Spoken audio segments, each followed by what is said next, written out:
Hello and welcome to the Rugby League Hub podcast, a weekly podcast in which we discuss the goings-on of the rugby league world. This week I'm joined by Ross Williams. How are we, Ross? Yeah, Andrew, nice to be back. Yeah, good to be back. Jacob's not here this week, but just the two of us to carry on. Nah, I'll be alright. We'll be alright. We'll start off this week, as we normally do, with the discussion of last week's games. Australia went up against Fiji in the first one and kind of blew them away and humbled the Fijian side. And what did you make of the game? It was kind of disappointing to watch, wasn't it? I think we all wanted Fiji to put a bit of a better fight like they had, obviously, the week before.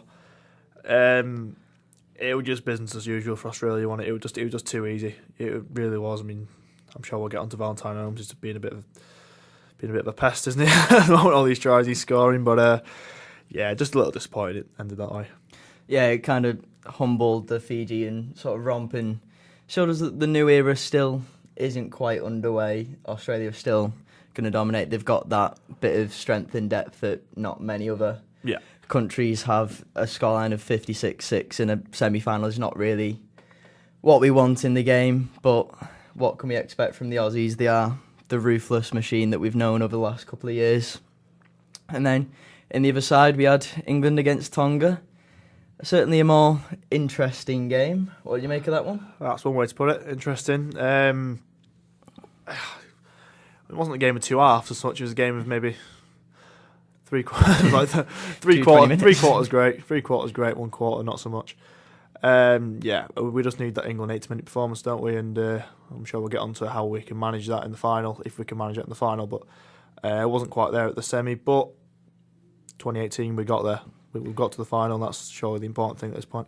Yeah, as you said, it was quite a lot of England in the first sort of 20. Kind of looked a real good performance. You know, when we scored, and everyone was thinking sort of, oh, here's the England we finally come to life in this competition. And then in the last 7 minutes, Tonga were just unreal. I think Tamalolo's tried summed them up this year. You know, they got that brute strength to get through, and then they got Lola here backing up, going through, but England need that 80-minute performance to really strike the top teams, really, don't they? Yeah. And Tonga, I think, they was unlucky not to get into the final. I think there's been the whole drama about Fafita's try. First of all, did you think it was a try or...? No, I think the problem I have with it, I do believe it was a loose carry, I really do, and that's, I'm biased, of course I am, but I thought it was a loose carry, and I think the problem with it, and Bennett brought it up himself, about a minute or two earlier, McGillivray had a very, very similar incident where that would deemed a loose carry. So I think you've got to have, whether it's right or wrong, you've got to have consistency there, especially when it's such a high-profile, high-pressure situation. I think, the referee stuck to his guns there, and a guy as big as Fafita, a guy as strong as Fafita, should, with the game on the line there, I think if you asked him really, should he be losing the ball in that situation, his answer's going to be no. And I think it's an interesting point about the referee, really, because in rugby league, we're terrible for referees. We criticise them when they go to the video ref too much, and then when they don't, we criticise them for not going there.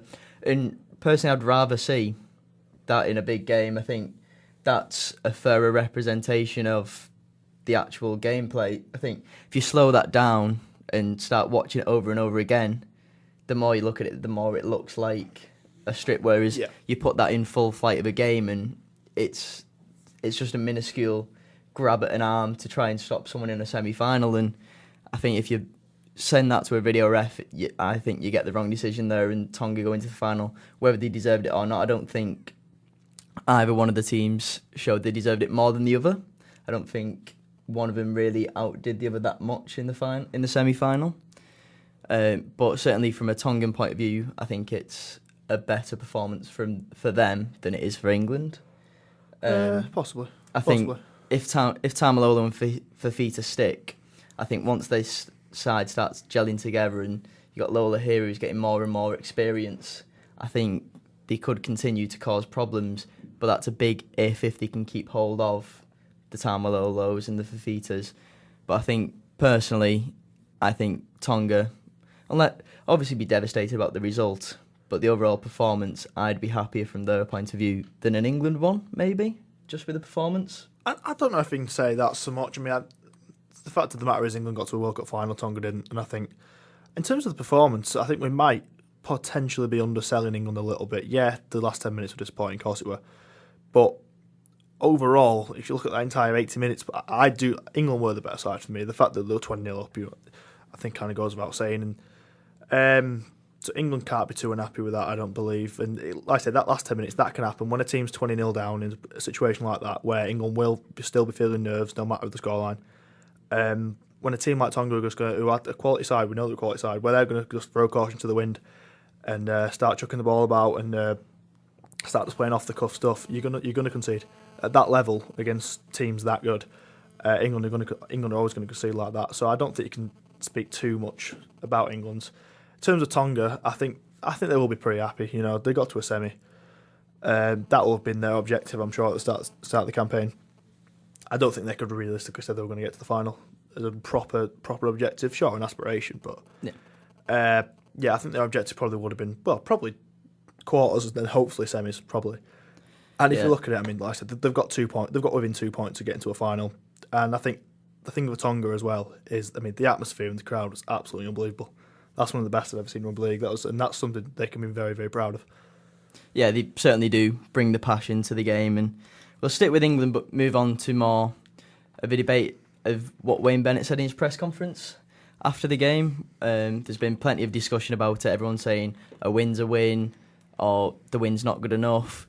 But in his press conference after the game, when asked, are you playing well enough to win next week in the final? Wayne Bennett replied, probably not, but we're still going to go to the game. What did you make of those comments? It's trademark Wayne Bennett, isn't it? It's absolutely trademark Wayne Bennett. Deadpan, like I say, it's just, and the way he says it with his little smirk, he's just like, it just seems, you don't really know what to make of it sometimes. However, is he wrong?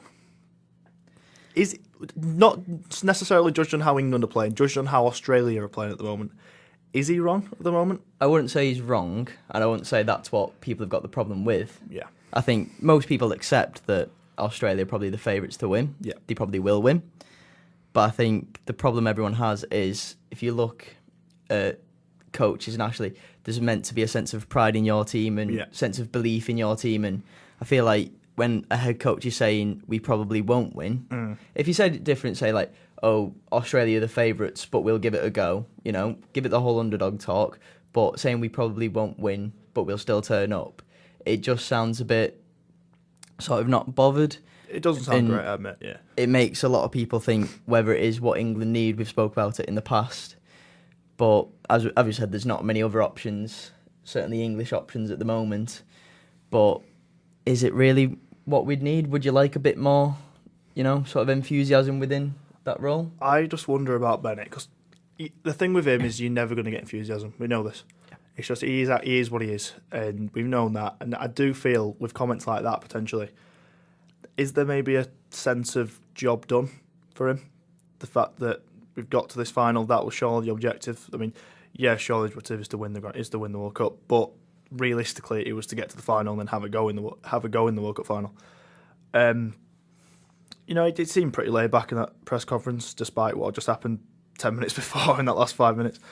So maybe it is a little bit of job done, which you don't want to hear really. But I don't know. Can you expect any more from him at this point? We've had this. I mean, this discussion has been talked about so many times. The way he deals with the media and stuff. It's not ideal, is it? It's not ideal, but it's part and part. The fact is, he's a very good coach. He's got the accolades to prove it, and it's just what you get. It's what you signed up for when you select Wayne Bennett. Yeah, it's like you said, it is part and parcel of him. He's done it for the Broncos, wherever he's been, and there's people that love it, there's people that hate it, but in the past he has got results, and you can argue he's got results this time. That is the other side of the argument. He's got the England team into a first final in 22 years. Like, does it matter how we get there? Does a 2-point win, even though the last 7 minutes were a bit shaky, does it matter how we get there, or is it just a matter we've won the game, we've got there, cut the criticism, just accept that we've done it now? I think from my point of view, and I'm going to make some of those listeners probably feel a bit old now, but we weren't alive the last time we got to the World Cup final. Yep. It was 1995. It's 22 years ago. It's a long time, and the fact that we can wake up on Saturday morning at 9 o'clock as Rugby League fans, as England fans, and watch us in a World Cup final, I mean, you've got to have a sense of gratitude towards Bennett. Of course you do. Sure, I'd have loved to have got there by beating every team 40-0, whatever. But then again, it was an exciting game on Sunday morning. It's an exciting game against the Tongans. I don't think the performance was bad. Like I say, to be 20-0 up against a team like that's not bad going at all, considering what they've done. It could have been a smoother ride, but the fact is, like you say, we've got there. We've made a little bit of history here, and it's a matter of kind of who knows on Saturday if we can get the extra step. I think my point of view is sometimes you need the ugly wins. Yeah. Whether it's throughout a season, throughout a World Cup, that's what makes a championship side. And I think it's not exactly a bad thing that we've won it like that. It shows, like Wayne Bennett mentioned in his press conference, the defence of the English side. It's a big, big outfit, that Tongan side. And to defend, especially in that 7 minutes when absolutely rampaging us, to defend against that, I'd be pretty proud of that, and it'd probably spur me on more in the final.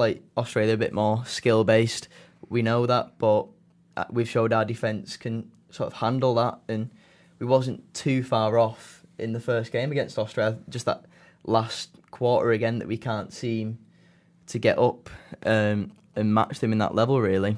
I think it's one of them in terms of a complete England performance. I don't think while the format is like it is, I'm not sure we'll ever see a complete England 80-minute performance in November, December, because think about that. I mean, bear in mind we're going up against, like you say, a massive Tongan side, full of enthusiasm, full of skill, a really great side, really tough to handle.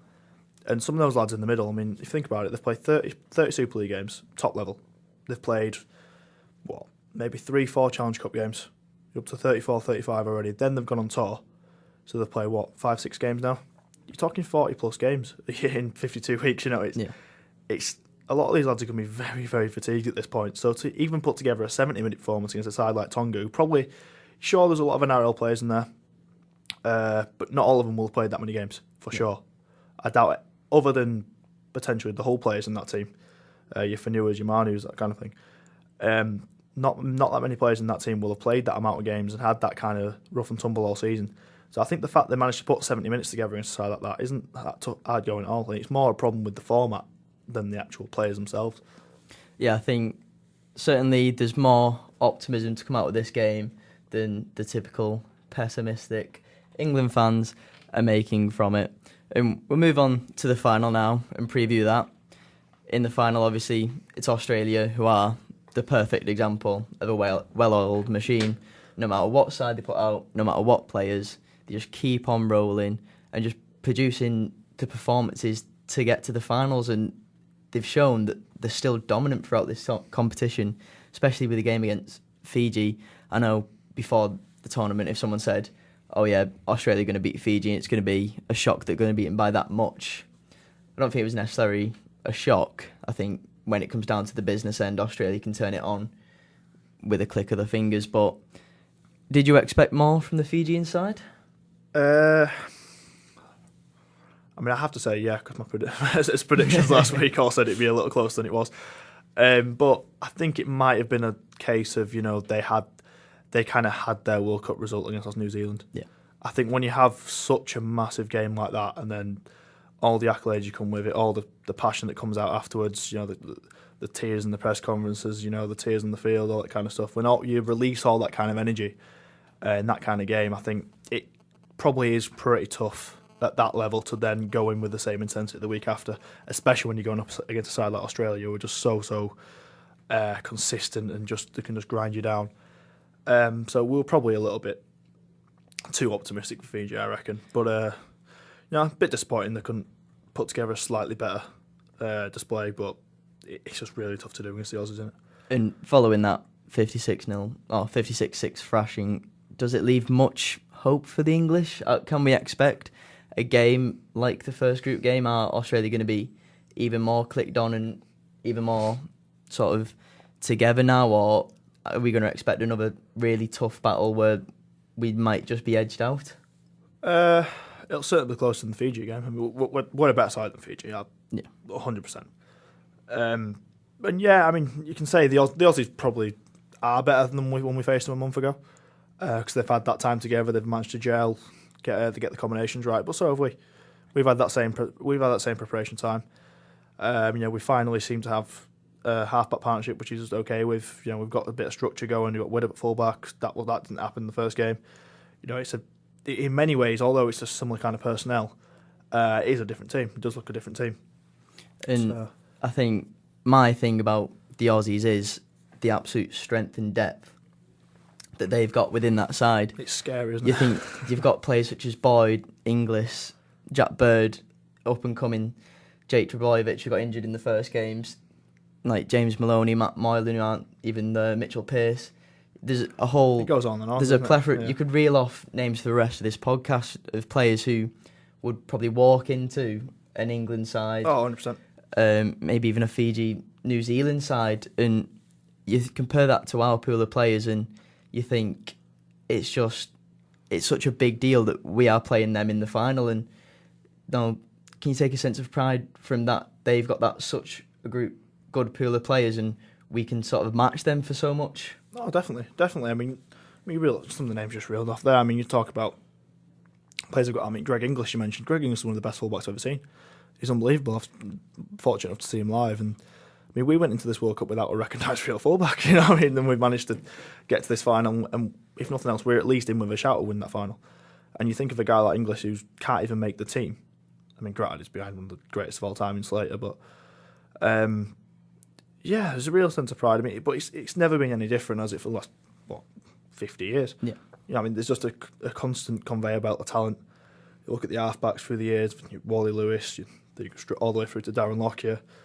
Now you look at the current two who are just on just top form again. Cooper Cronk, Michael Morgan now coming through. You're going to have, your next batch just coming through in the next 5 years. So I can't see other Australians ever kind of stopping having that production line. They're always going to be top level, and it's just up to us to try and. I don't think we're ever going to top them, but we just get as close as we possibly can.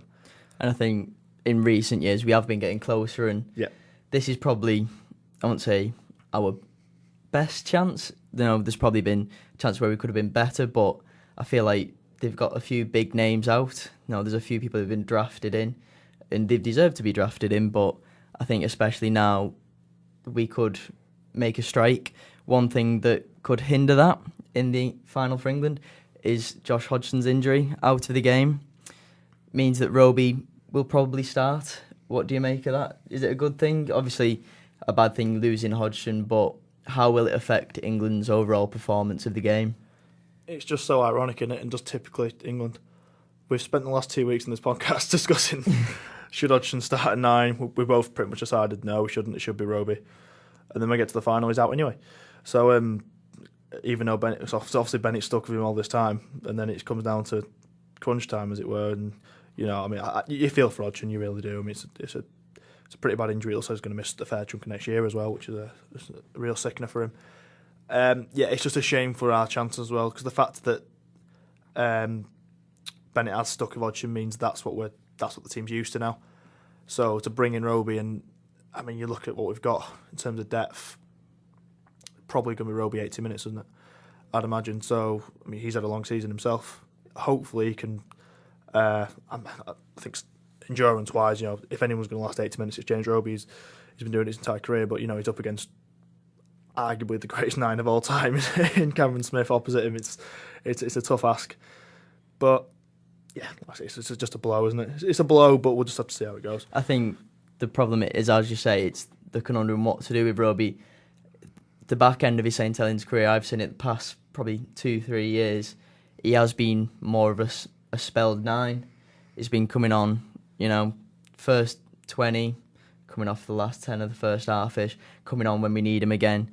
But you look at that England side, as you said, and there's no one else really to fill in that gap. Like, the options are playing for a full 80 minutes, stick another forward on the bench, try and overpower them, or stick a utility player on the bench. Yeah. We've got Ratchford, can he play Williams? They're not natural. I think the problem. 9s. Yeah, I think the problem you're going to have, if you're going to have, I think probably Williams would be more of a natural 9 than Ratchford, I'd imagine. Yeah.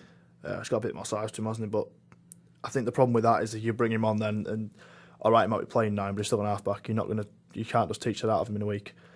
So then you can have a situation where out on the field you're potentially going to have Williams, Gale, Brown, and Widdop. I know he's playing fullback, but you've got 4 halfbacks out there, and it's about too many cooks spoil the broth kind of thing. I think that was half the issue with Hodgson, to be honest. When he had early in the tournament, when you had Roby on, and then he brought Hodgson on as well. There's just too many players trying to be the general out there, and it just does not work. In a game where you've got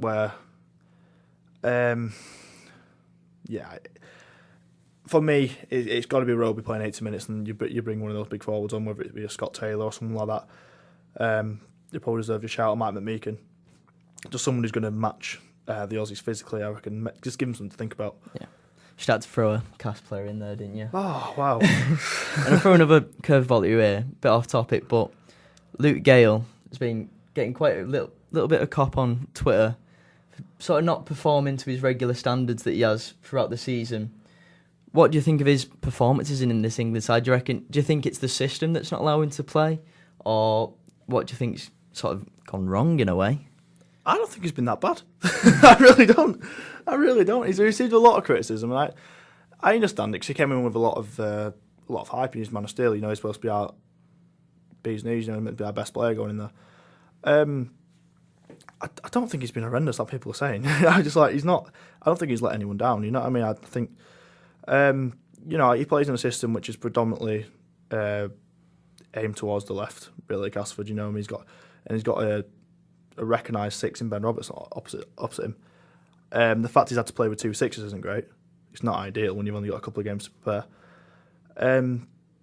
I really don't think he's let anyone down, to be honest. His kicking game could have been a little bit better, but it's not. I think it has improved. I think it has improved. The tournament's gone on, and I thought he did pretty well on a Sunday for me. So, I think you can argue, considering the other two haven't played 4 games, he's been our most consistent halfback. Yeah, fair enough. Just wanted to get your input on that one. We'll move on to a prediction for the game now. I'm presuming we're going to stick with the same team.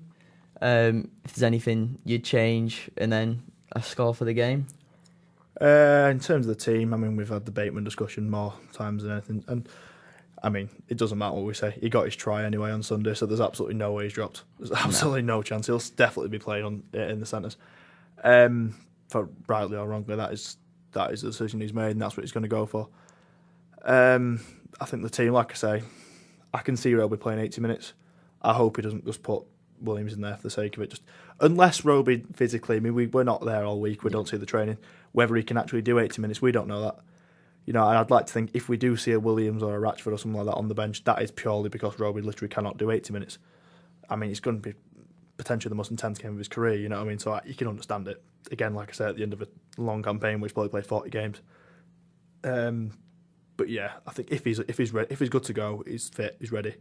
Be Roby for 80 minutes, and then, like I say, another forward on the bench. In terms of prediction, better than last week, please. A bit closer than last week. I think I said 36-20. Then I was like, one team scored 20. One team. It's head versus heart, isn't it? Yeah, 100%. Obviously, I want England to win, and you know what? I'll go with an optimistic one. I'd like to think England can at least mix it, and you know what? I think Australia, I can see them, they're going to score probably three tries. I reckon 3 tries. And Cameron Smith don't miss many kicks, does he? So we'll probably say 18, and we'll say England. Do you know what? We'll stick with the same score. 2018. 2018 England. Tight one. Well, for my team, I'm going to take a bit of a play out of the Wayne Bennett book, and I'm going to put Bateman in at 9, Roby to stay on the bench. Unfortunately, we don't have a natural centre in the squad. We haven't got anyone who's got Dream Team Centre of the Year in the centres, so we're going to have to stick someone like Tom Burgess, someone out in that centres, and then bring in like Stefan Ratchford at prop or something like that. I think, makes sense, yeah. I think that would be the most ideal situation. I think Bennett would probably agree with me on that one. Who do you support again? St Helens I support, but unfortunately, just apparently our players aren't good enough. But that's another conversation, isn't it? In terms of a prediction, I think I'm going to go for Valentine Holmes to continue his try scoring and get 7 this week. Break his record again. I think McGillivray will get probably another 2 just to keep on that best winger in the world title, even though Valentine Holmes is probably just outdoing him at the moment. Even though I believe I'm right in saying he plays fullback in the NRL, which is a bit scary, isn't it? He wants to play fullback. He believes he's a fullback. He believes the best winger in the world believes he's a fullback. That is terrifying. He wants to play fullback. Everyone else goes, you're quite good on the wing. He goes, I am, to be fair. So I'll just, before you give your prediction, I will just say about Valentine Holmes. I think a lot of it, obviously, he's brought all the headlines, and that's fair enough. Absolutely understandable. 11 tries in 2 games is unbelievable. I think the Rugby League World Cup record before, I believe Slater and maybe Jared Haynes broke it this time. Both on 50. Yeah, but it was 14, I believe, going to the tournament. And he's done 11 in 2 games. That's absolutely ridiculous. He's done 11 in 1 World Cup. But yeah, and but I think a lot of it as well, I think the guy who's probably not received much of the applause for what Valentine has done, he's had Josh Dugan in the centre, who's been absolutely unbelievable. He's been outstanding, Josh Dugan, and I think as well as Valentine Holmes has done, not many of them have been like kind of crazy finishes in the corner, that kind of thing. They've just been not walking. He's had some stuff to do, but he's had to be in the right position. But I think a lot of wingers probably could have scored quite a few tries on outside Dugan. So, do you remember Gilvray still best winger in the world? Yeah, and it's a scary thought thinking them two are going to link up at club level next year with Josh Dugan going over to Cronulla. Exactly. It'd be interesting to see where Valentine Holmes plays in that one. But sticking to the prediction, I'm going to go probably a bit less optimistic than yourself. I'd like to say England are going to win, but I think we all know deep down Australia might just have a little bit too much. Don't put words in my mouth. They've just got that silky with Cooper Cronk and Cameron Smith. And Billy Slater, you just can't ignore the big 3, really, can you? But I don't think it's going to be a cricket score. I'd hope not, anyway. Don't talk about cricket scores in Australia. Bad. We'll get some angry comments about it. I think we're going to go for 30 points to 22. I think. Boo. I think it's going to be an exciting game, an interesting game, no matter what. I think both sides have got the ability to hurt each other. I think it's just going to be whoever can get that. There's going to be a moment in the game that makes or breaks one of the sides, and we've seen it over the years. We've seen England in the Four Nations with Sean Johnson when he stepped and went through. We've seen it time and time again. And I think heartbreaking for us, excellent for them, as it always is. But I think there's going to be one moment, and I think it's going to involve the big 3. Cameron Smith's goes unrecognised in these tournaments, but I think he is the absolute baseline for that squad to go forward in competitions like this.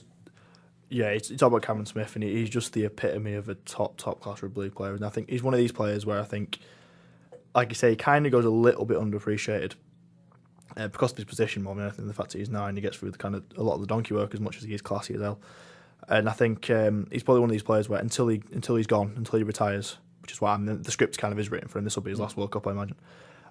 But yeah, he's one of these players now. Until he's gone, like I say, the big 3 in general, until they've retired and they're in the history books, you probably won't realise just how good they were. I mean, he's saying with Darren Lockyer retired. You look back on what Lockyer did and Brad Fittler and Andrew Johns, and you're like, wow, absolutely. It's going to be the same for these guys, if not better, if not even bigger than those 3 players who are unbelievable Australian talents. But yeah, and the scary thing is they're not even finished yet. Well, that's it. Yeah, Slater's saying he wants to play on for another year. There's people saying Cameron Smith can play on until he's 40. I wouldn't bet that against him. He doesn't take a great deal of tackle, does he? So, no. Like Cooper Cronk's moving on to another step in his career, trying to get that kick started, and it just is a remarkable feat from all 3 of them, really. And Cameron Smith been nominated for the Golden Boot, one from each of the semi-finalists, obviously. Suiasi Vunivalu, McGilvery, Jason Taumalolo. Predictions for the winner of that and why they're going to win it? Cameron Smith. Why? He's Australian.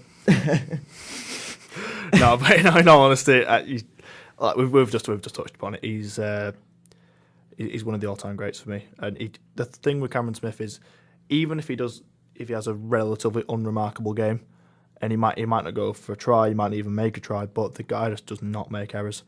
He's just the ultimate professional for me. And I think if you can't give an award for that, then what can you give an award for?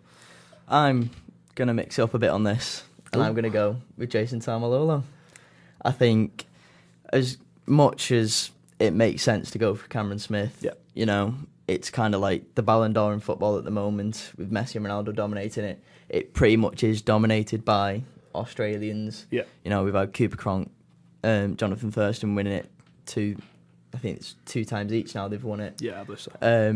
But I think Tamalolo, he absolutely dominated in the NRL this season, leading metres made, and by a good distance metres made. And I think to defect away from the Kiwis and come into that Tongan side, and there was a lot of pressure on him to do well in that side, and I think he dealt with it perfectly. I think he used his performances to prove that it was the right decision for him. And I just think if people look at that, he may be in with a pretty good shot of winning it. He showed that he can be a leader in that squad. North Queensland is an impact leader in a game, but not necessarily a leader of a team. And I think that Tongan side, he's been sort of a real leader of the team, and I wouldn't be surprised if he got it. I think Vunivalu and McGillivray, as good as they've been over the season in the World Cup, I think you can disregard both of them. Yeah. They're pretty much just in there because of the semi-finalists. Yeah. The thing with Tamalolo as well, it's like, what a shot in the arm that will be for in such a great year, in such a great tournament for the Pacific nations. What a shot in the arm that will be for Tonga and those nations to have a Golden Boot winner after all this time. I mean, when was that? Have they ever had a Golden Boot winner? Not that I can name. Certainly not a Tongan. I want to imagine it's it's just another first for those nations. Like I say, there's extended talk now of them playing potential Pacific tournament, going to play more and more games. It's just great for the international game, and I think him winning the award would be fantastic. I still think it'd be Cameron Smith, but it would be great for the Tongans. Yeah, and it continues with that theme of the new era of rugby league that everyone likes so much at the moment. We'll see if it happens. Another shot at the Kiwis. You know, losing a player that's then gone on to win the Golden Boot, and the Kiwis not looking good at the moment, as we mentioned. Like I say, speaking of the Kiwis, I mean, the RFL actually did something quite good this week, and we've not finished this tournament yet, and we know when England are playing next, which is quite something. Next November we will have a 3-match test series, which we did know was going to happen, but now we actually have dates. You can buy tickets. We have venues. It's great. We usually wait until about March time, aren't we, for this? So they're really jumping on the international bandwagon, which is great. What do you think of the venues? We've got Hull, Liverpool, and Leeds. I think when we had it at, I think it was it Old Trafford when New Zealand and Australia played in Nations final? Yeah, the final. I think it worked because it was marketed well. There was quite a lot of people and they there. I think just about filled it, I think. I think at Anfield you might struggle a bit more to sell that one. I think 2 years ago, before they made it 60,000. Yeah. If it was still 45, I think definitely 60, pushing it a little bit, but I think we've just, again, it all comes down to marketing. Comes down to marketing, 100%. I think Australia haven't done the best throughout this World Cup. Obviously, there's been some games that you've looked and gone, wow, and then there's some games that you looked at and gone, The semi-final. You look at the 2 semi-finals. You look at the pictures from it, and you saw the England game, which I touched on it earlier. It looked absolutely unbelievable. That's it. I've never seen anything like that.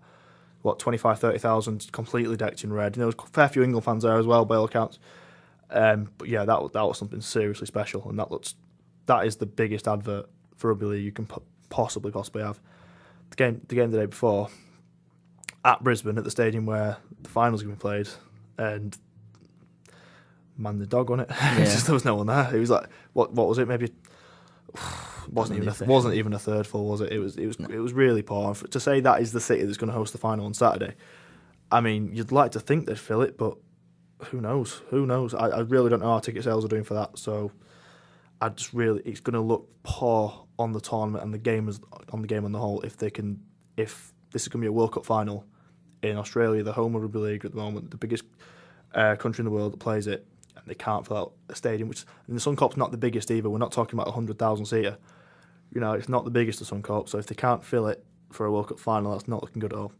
Yeah, and I think a lot of it is sort of making that hype for the series.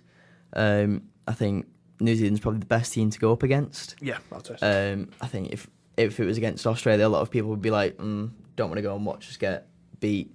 But I think we beat them. How many years ago is it now? 3-4 years ago? It's in the last 3 years. Yeah. So we've proved we can do it, but it's looking like it's going to be a new look New Zealand time, mate. Yep. New Zealand side by then. So I think if we market that well and we get the hype up for that game, I think it can only be good for England especially, and New Zealand and the game as a whole. I think the big thing with the marketing as well is that, because I'm sure someone can tell me in the comments what actual week it is, but I know there is a week in the fixtures which is supposedly set out for an international break. I think the big thing for the Test series at the end of the year is making sure we get that right. I think you've got to have a good game set up. I don't want to see us play France in Toulouse or something like that. Yeah. I mean, there was there's potential talk of a game against Ireland in Dublin, which would be brilliant. That would be really great. Again, marketed well, you can get, 15,000-20,000 in a stadium in Ireland. Judging by how well they did in the World Cup, get some fans in for that, and that'll be a great can't speak. That'll be a great spectacle. Get BBC to carry that. I'm sure they would with 2 home nations, so you'd like to think they would. So if you can get some kind of excitement going around May, June, I'm assuming it is, then, I mean, you look at those 3 games in the year. I mean, Hull, if they can't fill the stadium in Hull for England versus New Zealand, then there's something quite badly wrong. We're in for a problem there. It's your heartland, you know what I mean? You've got to fill that. Liverpool, again, Anfield, great ground. You know, it's been redeveloped recently. 57 to 60,000 now. I'd like to see us at least get within 5,000 selling that. Hopefully sell out again. And the third test, which might mean something, might not, but that's Ellen Road again. Proper heartland rugby league. Yeah. Ellen Road is getting a fair taste of rugby league this year with Leeds playing 2 games there. So that's your chance to give that to your Leeds United fans now, for one thing, that the game's being played there. Again, not the biggest stadium in the world, I think it's like 40,000. I think there's a genuine chance we can sell 3 grounds out at the end of the year, which is what you want. It's really what you want. It's what this game needs. And, I know we're only at this World Cup now, but in 4 years' time, we're going to have a 2021 World Cup in England. We need to be, as much as 2013 was a success, we need to build on that now. We need to be aiming bigger. The days in Bristol and work it and everything were great, but we need to be aiming a little bit higher if we can. Yeah. I think a lot of it is, as you say, just building it and just making it more known. Over here, obviously, it's not our main sport, and holding it at venues like Anfield could maybe push the game up. I think comparing it to, I think it was last year when we tried to have the England development squad at the start of the season. Yeah. And a lot of the coaches went, no. The Dubai trip. The infamous Dubai trip. Yeah. I think if it's planned and sorted out well, which hopefully it has been, and all the coaches in England have been involved in that, I think it's only going to be good. I think the idea of more tests for England is needed. It can't be a bad thing. It just can't be a bad thing, can it? No. If we're ever going to be, I mean, we'll see this weekend what happens. But if, all right, as much as I've said England are going to win, realistically, Australia are obviously favourite. I believe we're getting about an 18-point start for most of the bookies, which says it all, really. Yeah. So realistically, Australia probably win this weekend, but which we need to be aiming there. The objective is, right, we've got to a final now. 4 years' time, on home soil, we need to be in that final again. We need to have a real chance of winning it. And the only way we're going to be able to do that is to get that consistency.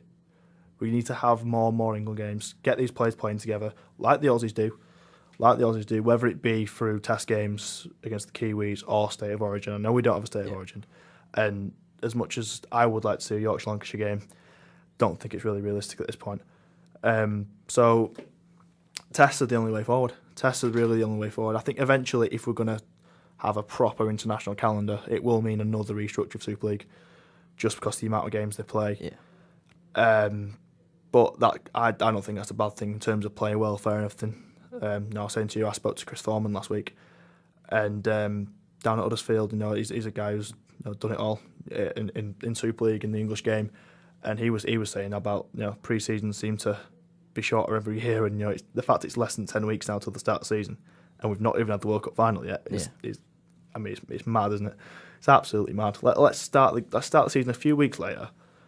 Maybe put an international at the start of the season. By all means, that's fine. But let's just at least get in line with the NRL, because the fact we're starting the season on the 1st of February is just madness, to be honest. Like I said, I saw the Huddersfield Giants on Friday, and that was their first field session of the year. and we're like 9.5 weeks out. I don't know how you can be genuinely competitive with the Aussies if that's what your club teams are doing. Yeah, no, it is based on the player welfare, and I think there's always that talk of the calendar being too busy. I'm sure there'll be something on the website about that this week. Yeah. But I think as English people, if we brought in an international break sort of thing, we'd love to have a moan about that and say, oh, it's rubbish, get back to club football. But I think that's the way we need to go. If we're not going to bring in another form of competition such as Yorkshire, Lancashire to grow the relations, I think Test the only way to go to really grow the relationship between the players and then in the national side. That's it. I think one of the major issues England Rugby League's always had is the kind of tribalism with the clubs. But Australia had that. Australia had that before Origin, before they started playing so many tests. And as much as we do love a moan, and you go on Twitter after a game, and you try not to go on Twitter after a game, to be honest, because it's horrendous. But the fact is, if they're moaning, at least they care. There's a great many people in this country that do care about England Rugby League. There's a lot of people who are going to wake up Saturday morning and watch that World Cup final. People do care about this. So, they're going to have the grievances with it. Yes, they'd rather watch maybe 2 or 3 more Super League games. But at the end of the day, do you want to watch 2 or 3 more Super League games this year or in the next 3 years? Win a World Cup. Or do you want to win a World Cup in 2021? Yeah. I know what I'd choose. It is the big argument at the moment. There's lots of big arguments. A ton of big arguments. In rugby league at the moment. Never not a big argument. But that's what makes the game so exciting. Well, yeah. That's all we've got time for this week. Please leave a like, subscribe and comment any feedback down below. Check back to the website at www.rugbyleaguehub.com. You can find us on Twitter at the Rugby League Hub. Thanks for joining me this week, Ross. It's been a pleasure. No problem. I do. And we'll see you the same time next week.